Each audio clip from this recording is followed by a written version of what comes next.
Hello students, once again welcome back to biology class.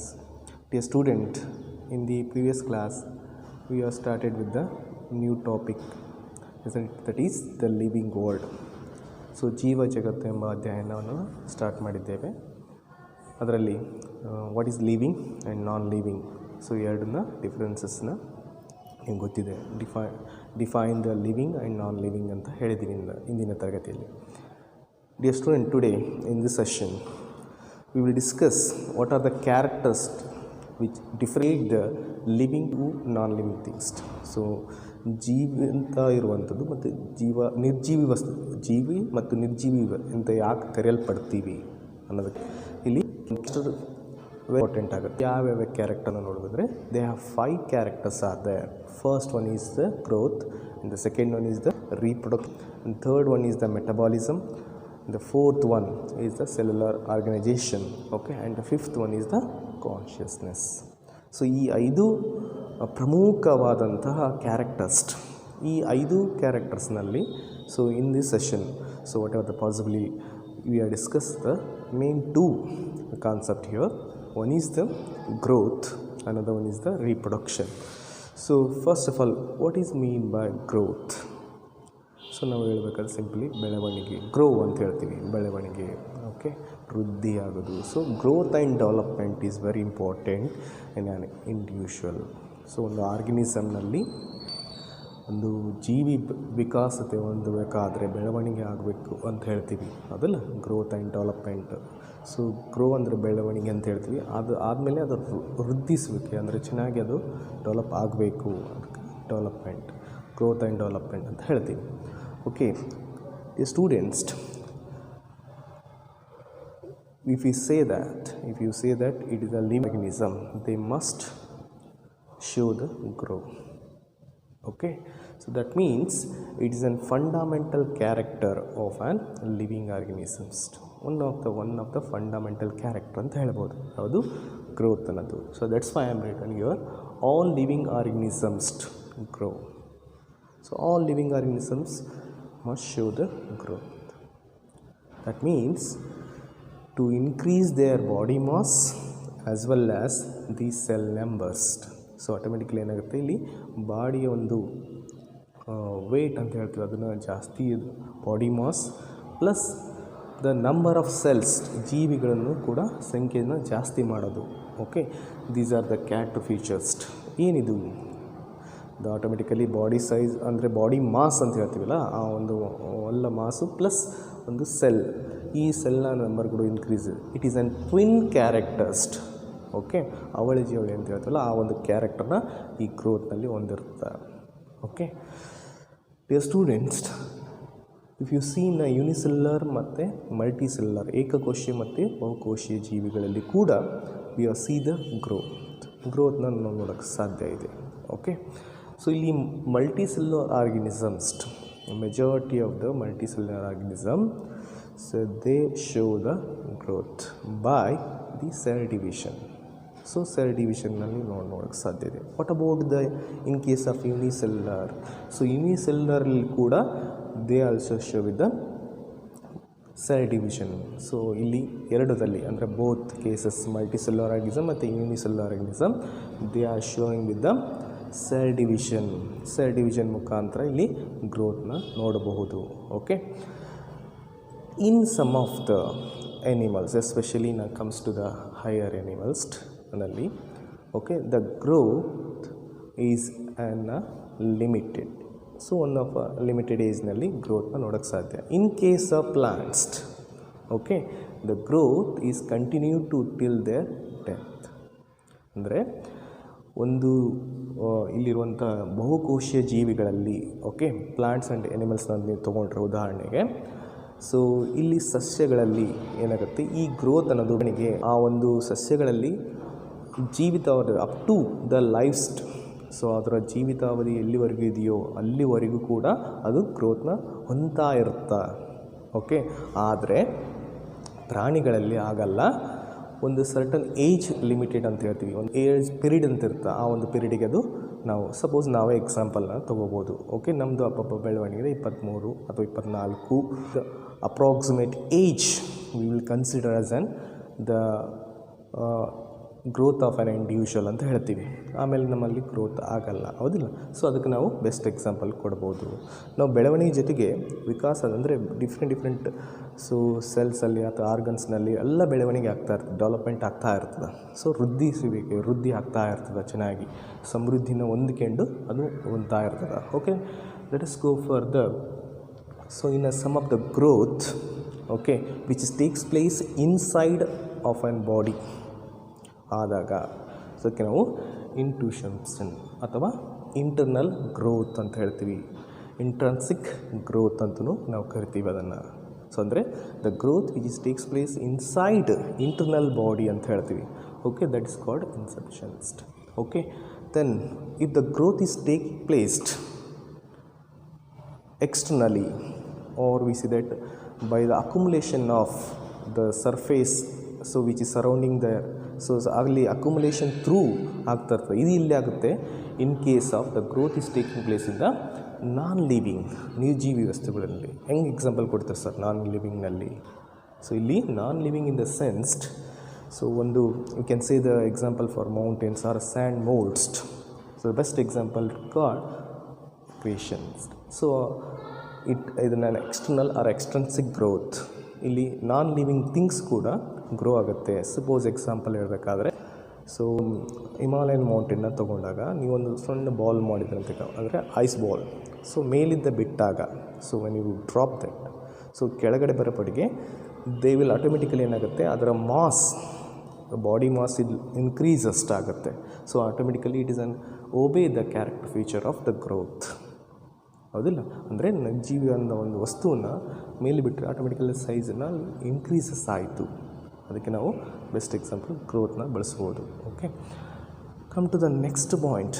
In some cases of year a dead organisms does not grow. So ಒಂದು ಜೀವಿ ಅದನ್ನು ಒಂದು ಜೀವಿತಾವಧಿ ಮುಗಿದ ಮೇಲೆ ಯಾವುದೇ ಥರವಾದಂತಹ ಬೆಳವಣಿಗೆ ಆಗಲಿ ಅಥವಾ ವೃದ್ಧಿ ಆಗಲಿ ಅದು ತೋರಿಸಲ್ಲ. ಯಾಕಂದರೆ they lost their life. Okay, ಇನ್ನು ಹೇಳಬೇಕಾದ್ರೆ some unicellular organisms they also show with the multiplication ಅಂದರೆ ಸೆಲ್ ಡಿವಿಷನ್ ಆ್ಯಕ್ಟಿವಿಟಿ ತೋರಿಸ್ತದೆ. ಯಾಕಂದರೆ because in some of the cases the cell going be lost. ಆ ಲಾಸ್ಟ್ ಆಗಿರುವಂಥ ಸೆಲ್ನ ಫಿಲ್ ಮಾಡೋಕ್ಕೆ ಆ ಜಾಗದಲ್ಲಿ okay so replace the growth cell division ತೋರಿಸ್ತದೆ.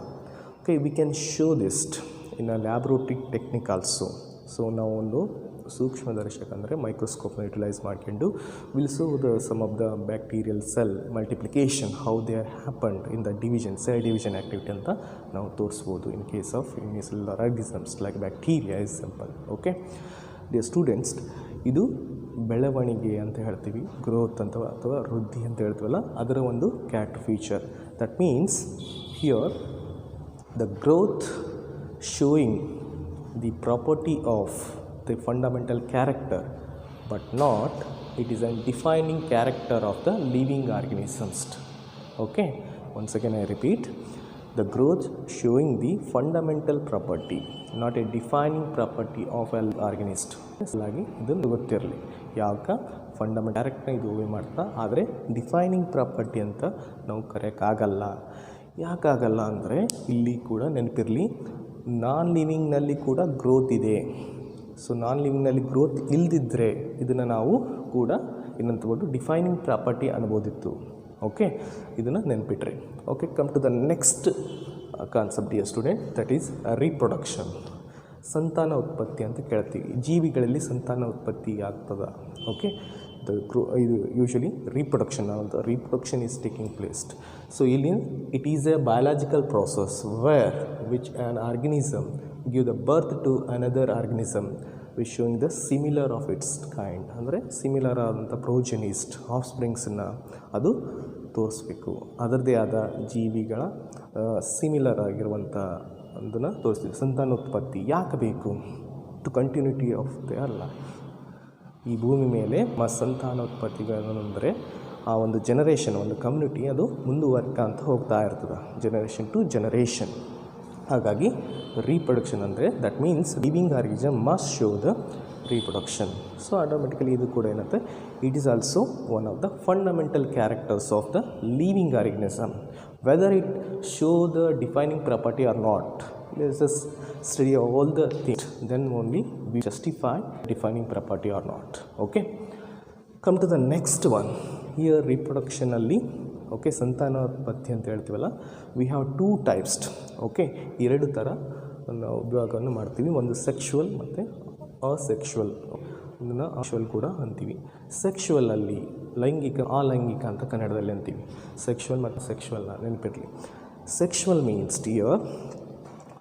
Here the formation and fusion of the gametes takes placed by the two parental. ಇಲ್ಲಿ ಎರಡು parental ಅಂದರೆ ಇಬ್ಬರು ಇರೋದ್ರಿಂದ ಸಮೂಹ ಕ್ರಿಯೆಯನ್ನು ಆಗುತ್ತಾ ಇಲ್ಲಿ ಸೆಕ್ಷುವಲಲ್ಲಿ. ಓಕೆ, ಆದರೆ ಇಲ್ಲಿ ಆ ಲಿಂಗ ಇಲ್ಲಿ ಸೊ ಆ ಸೆಕ್ಷುವಲಲ್ಲಿ so using there is no any fusion okay or formation of the two gametes. ಇಲ್ಲಿ ಎರಡು ಗ್ಯಾಮೆಟ್ನ ಅವಶ್ಯಕತೆ ಇರಲ್ಲ, only one gamete is required for to show the asexual reproduction. Okay, ಆ ಲೈಂಗಿಕ ಕ್ರಿಯೆಯಲ್ಲಿ only one parent, uniparental biparental ಅಂತ ಹೇಳ್ತಿರ್ತಾರೆ ಇಂಗ್ಲೀಷ್ನಲ್ಲಿ ಹೇಳ್ಬೇಕಾದ್ರೆ. Come to the next point. In some cases of especially ಶಿಲೀಂಧ್ರಗಳು ಕೇಳ್ತೀವಿ, ಮೈಕೋಟಾ ಡಿವಿಷನಲ್ಲಿ fungi is the best example here. So here showing with the asexual mode of reproduction. So asexual reproduction mode ಅಂದರೆ production of millions of the spores. ನಿಮ್ಗೆ ಗೊತ್ತಿರಲಿ, so many thousands of the spores which is produced by the fungi. ಈ fungi ಕೂಡ ಆ ಸ್ಪೋರ್ಸ್ಗಳು ಗಾಳಿ ಮುಖಾಂತರ ಬೇರೆ ಬೇರೆ ಕಡೆ ಜಾಗದಲ್ಲಿ ಸ್ಪ್ರೆಡ್ ಆಗಿ ಬಿದ್ದ ಮೇಲೆ ಕೂಡ fungi is going to grow. So by the formation of spores possibility of asexual reproduction ಎಂದು ಸಾಧ್ಯ ಇದೆ. ಇಲ್ಲಿ ಸೆಕ್ಷುವಲ್ ರೀಪ್ರೊಡಕ್ಷನ್ ಏನು ಬೇಕಾಗಲ್ಲ, but asexual be showing. And come to the next example I am taking yeast and hydra. So yeast and hydra is the best example for asexual ರೀಪ್ರೊಡಕ್ಷನ್ಗೆ. ಇದು budding ಅಂತ ಹೇಳ್ತೀವಿ. ಸೊ ಈ ಬಡ್ಡಿಂಗ್ನಲ್ಲಿ ನಿಮ್ಗೆ ಗೊತ್ತಿರಬೇಕು, ಮೊಗ್ಗು ಅಂತ ಹೇಳ್ತೀವಿ. ಒಂದು ಪೇರೆಂಟಲ್ಲಿ ಒಂದು ಗಿಡದಲ್ಲಿ ಮೊಗ್ಗು ಬರ್ತಲ್ಲ, ಅದೇ ಥರ ಒಂದು ಪೇರೆಂಟಲ್ಲಿ ಸೈಡಲ್ಲಿ ಒಂದು ಮೊಗ್ಗು ಬರ್ತದೆ, ಆ ಥರಕ್ಕೆ ನಾವು ಅಂತೀವಿ ಬಡ್ಡಿಂಗ್ ಅಂತೀವಿ. ಸೊ ಇಲ್ಲಿ ಬಡ್ಡಿಂಗ್ ಅಂದ ತಕ್ಷಣ ಸೊ ದ ಯೂನಿಸೆಲ್ಲರ್ ಆ್ಯಂಡ್ ಮಲ್ಟಿಸೆಲ್ಲರ್ನಲ್ಲಿ ಆರ್ಗನಿಸಮ್ಸನ್ನು ನೋಡ್ಬೋದು. ಬಟ್ ಇಲ್ಲಿ ಯೂನಿಸೆಲ್ಲರ್ ಆರ್ಗನಿಸಮ್ಸ್ನ ಒಂದು ಈಸ್ಟ್ ಅಥವಾ ಹೈಡ್ರಾದಲ್ಲಿ ತೊಗೊಂಡಾಗ ನೀವು okay, so development of the buds which is attach with the parent. Okay, ಬಾಜು ಅಂದರೆ ಒಂದು ತಂದೆ ಒಂದು ಪೇರೆಂಟಲ್ಗೆ ಬಾಡಿಗೆ ಸೈಡಾಗಿ ಗ್ರೋ ಆಗ್ತಾ ಇರ್ತದೆ. ಸೊ ಅಂದರೆ ಇಲ್ಲಿ ಒಂದು ಕ್ಯಾರೆಕ್ಟರ್ ಯೂಶಲಿ ಬಂತು. So during the synonymous world with the reproduction ಜೊತೆಗೆ ಕೂಡಿ ಹೇಳ್ಬೋದು, ಗ್ರೋತ್ಗೂ ಸಹ ಇಲ್ಲಿ ಟೇಕಿಂಗ್ ಪ್ಲೇಸ್ ಆಗ್ತಾ ಇದೆ. ಅಂದರೆ ಸೆಲ್ ಡಿವಿಷನ್ ಆಗುವಂತ ಹೇಳ್ತೀವಲ್ಲ, ಅದು ಕೂಡ ಇಲ್ಲಿ ಓಬೆ ಆಗುತ್ತೆ ಇನ್ ಕೇಸ್ ಆಫ್ ಯೂನಿಸೆಲ್ಲರ್ ಆರ್ಗನಿಸಮ್ಸ್ನಲ್ಲಿ. ಓಕೆ, ಯಾವಾಗ ಯೂನಿಸೆಲ್ಲರ್ ಆರ್ಗನಿಸಮ್ಸ್ಟು ರೀಪ್ರೊಡ್ಯೂಸ್ ಆಗುತ್ತೋ automatically there by the cell division is takes place, number of cell increases. ಹಾಗಾಗಿ ಇಲ್ಲಿ ಕೂಡ reproduction and the growth is taking what you called these are the two parameters of the living ಆರ್ಗನಿಸಮ್ಸ್ನ ಒಂದು ಹೇಳ್ಬೋದು. Okay, come to the budding have two kinds. It may be external or internal.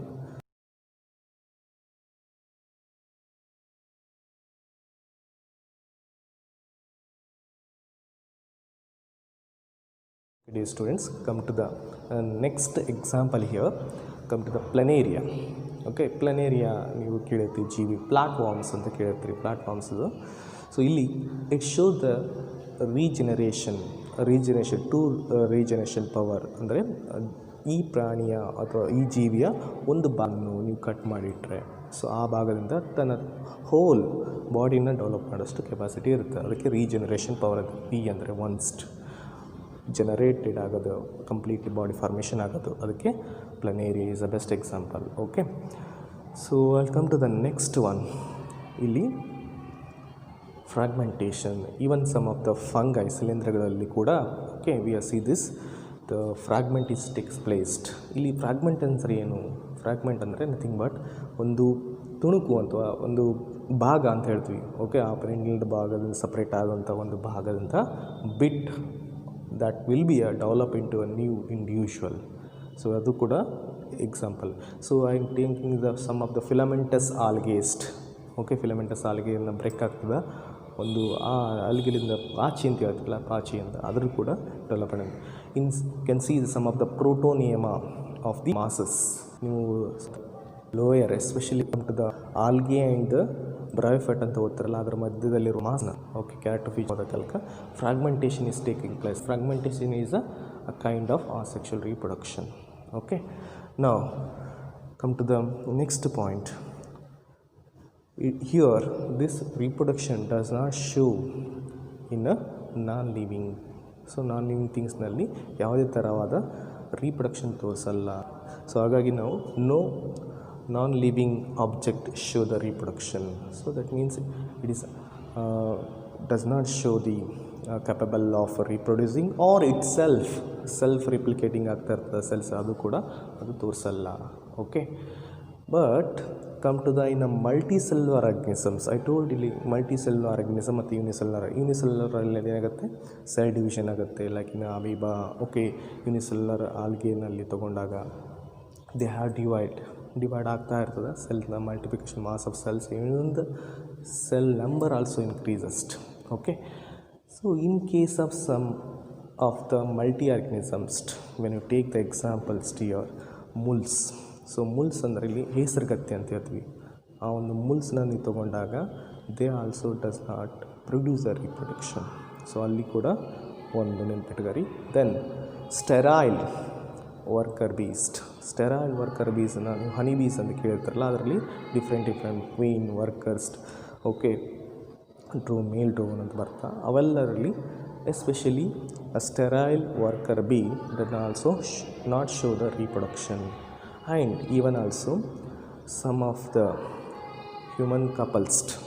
So ಕೆಲವು ದಾಂಪತ್ಯ ಜೀವಿ ಅಂತ ಇರ್ತಲ್ಲ, ಇವರು ಮದುವೆ ಆದರೂ ಕೂಡ ಎಷ್ಟೋ ವರ್ಷಗಳಕ್ಕಾದರೂ ಮಕ್ಕಳು ಆಗ್ತಾ ಇರಲ್ಲ. ಸೊ ಅಲ್ಲಿ ಸ್ಟೆರಿಲಿಟಿ, ಇನ್ಫರ್ಟಿಲಿಟಿ ಅಂತ ಹೇಳ್ತೀವಿ ಅವರಿಗೆ. ಸೊ ಇನ್ಫರ್ಟಿಲಿಟಿ ಆಫ್ ಹ್ಯೂಮನ್ ಕಪಲ್ಸ್ನಲ್ಲಿ ಫೇಲ್ ಆಗ್ತದೆ, ಅದಕ್ಕೆ ಇನ್ಫರ್ಟಿಲಿಟಿ ಹಾಸ್ಪಿಟಲ್. ಸೊ ಅವರಿಗೆ ಕೂಡ ನೋಡ್ಬೋದು they does not produce there on incapable of producing of the offsprings ಅಂತ ಹೇಳ್ಬೋದು. ಇಲ್ಲಿ ಏನು ಪ್ರೂವ್ ಆಯಿತು ಅಂದರೆ, ಸೊ ಒಂದು ಪ್ರಾಪರ್ಟಿ ಪ್ರೂವ್ ಆಯಿತು ಏನಂದರೆ the reproduction is an fundamental character ಅಂತ ನನಗೆ ಗೊತ್ತಾಯಿತು. But it is not a defining character because in a multicellular organisms, especially ಎನಿಮಲ್ಸ್ನ ತೊಗೊಂಡಾಗ ಅದರಲ್ಲಿ ಕೂಡ ಹ್ಯೂಮನ್ ಬೀಯಿಂಗ್ಸ್ದು, ಓಕೆ, ಸ್ಟೆರೈಲ್ ವರ್ಕರ್ ಬೀಸು ಅಥವಾ ಮುಲ್ಸ್ ಇವೇನು ತೋರಿಸ್ತಿಲ್ಲ ಮಲ್ಟಿಸೆಲ್ಯುಲರ್ ಆರ್ಗನಿಸಮ್, ಆದರೂ ಕೂಡ they does not show with the reproduction. ಹಾಗಾಗಿ it is not a defining property. So simple ಹೇಳ್ಬೇಕಂದ್ರೆ reproduction is an fundamental character but not a defining property of living organisms. ಪ್ರಿಯ ವಿದ್ಯಾರ್ಥಿಗಳೇ, ಈ ಎರಡು ಕಾನ್ಸೆಪ್ಟನ್ನ ನೀವು ನೆನಪಿಟ್ರೆ ಸಾಕು. ಒಂದು ಗ್ರೋತು ಮತ್ತು ರೀಪ್ರೊಡಕ್ಷನ್. ಈ ಒಂದು ಸೆಷನ್ನಲ್ಲಿ, ಈ ಒಂದು ಟುಡೇಸ್ ಕ್ಲಾಸ್ನಲ್ಲಿ ಗ್ರೋತ್ ಮತ್ತು ರೀಪ್ರೊಡಕ್ಷನ್ನ ಬಗ್ಗೆ ಡಿಸ್ಕಸ್ ಮಾಡಿದ್ದೀವಿ. ಓಕೆ, ಸೊ ನೆನಪಿರಲಿ, ಗ್ರೋತ್ ಮತ್ತು reproduction is very very important. So ಈ ಎರಡೂ ಕ್ಯಾರೆಕ್ಟರ್ಸು ಒಂದು ಲಿವಿಂಗ್ ಆರ್ಗನಿಸಮ್ಸು, ಜೀವಿ ಇದೆ ಅನ್ನೋಕ್ಕಾದರೆ ಈ ಎರಡೂ ಕ್ರಿಯೆಗಳು ವೆರಿ ಇಂಪಾರ್ಟೆಂಟ್ ಆಗಲೇಬೇಕು, ಒಂದು ಗ್ರೋತು ಮತ್ತು reproduction. So in the next class we will discuss about the other character. Okay, thank you everyone.